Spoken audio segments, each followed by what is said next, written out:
Hi friends, పచ్చడి పట్టుకోవడానికి మిరపకాయలు తెచ్చుకున్నాము. మట్టి దుమ్ము ఉండిద్దని మందులేసి ఉంటారు కదా, అందుకని గబుక్కనే వాటర్లో కొంచెం జాడిచ్చి ఫ్యాన్ గాలి కారబెట్టుకున్నాం.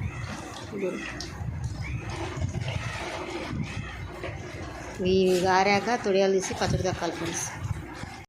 ఇందాక తెచ్చి కడిగి ఆరబెట్టుకున్నాం కదా ఫ్రెండ్స్, తడేమీ లేకుండా శుభ్రంగా గుడ్డబెట్టి తుడుచుకొని పక్కన పెట్టుకుంటున్నాం నూరుకోవడానికి రెడీగా.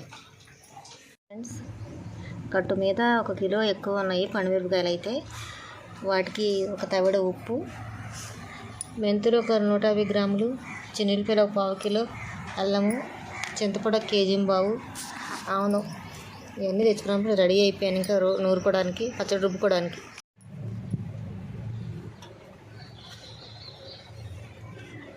పచ్చడి అయితే తక్కడం స్టార్ట్ చేశాను ఫ్రెండ్స్.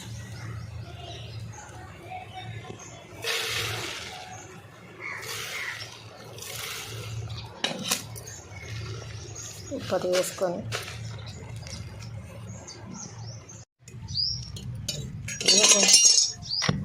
ఇలా దంచుకున్నాక ఇలాగయ్యింది. ఒక పాత్ర వేసి రుబ్బుకోవాలి. మెంతులు వేసుకున్నాం.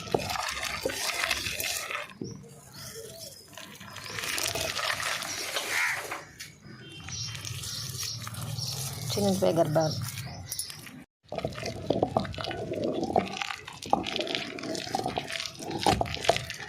పసుపు వేసుకున్నాం ఫ్రెండ్స్. పసుపు వేసుకుంటే పచ్చడి పాడవకుండా ఉంటుంది. 1 స్పూన్ పసుపు వేసుకున్నాం. ఆల్మోస్ట్ అయిపోయి వచ్చింది ఫ్రెండ్స్ పచ్చడి. ఆముదం కూడా ఆముదం వేసుకుంటే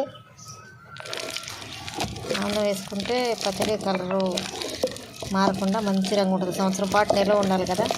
అయిపోయి వచ్చింది పచ్చడి. ఇంకా పచ్చడి రంగు చెడకుండా సంవత్సరం అంతా నిల్వ ఉండడానికి పసుపును ఆముదం వేసుకుంటారు ఫ్రెండ్స్. అయిపోయింది ఫ్రెండ్స్ పచ్చడి. రోట్లో పత్రం వేసి రుబ్బిన పండుమిరపకాయ పచ్చడి రెడీ ఫ్రెండ్స్. రోట్లో పత్రం వేసి రుబ్బిన పండుమిరపకాయ పచ్చడి రెడీ ఫ్రెండ్స్. ఇంకా తాళం పెట్టుకొని వేడివేడిగా తింటమే. చూడండి ఎంత బాగుంది, ఎంత కలర్ఫుల్గా ఉందో. నచ్చితే కామెంట్ చేయండి ఫ్రెండ్స్.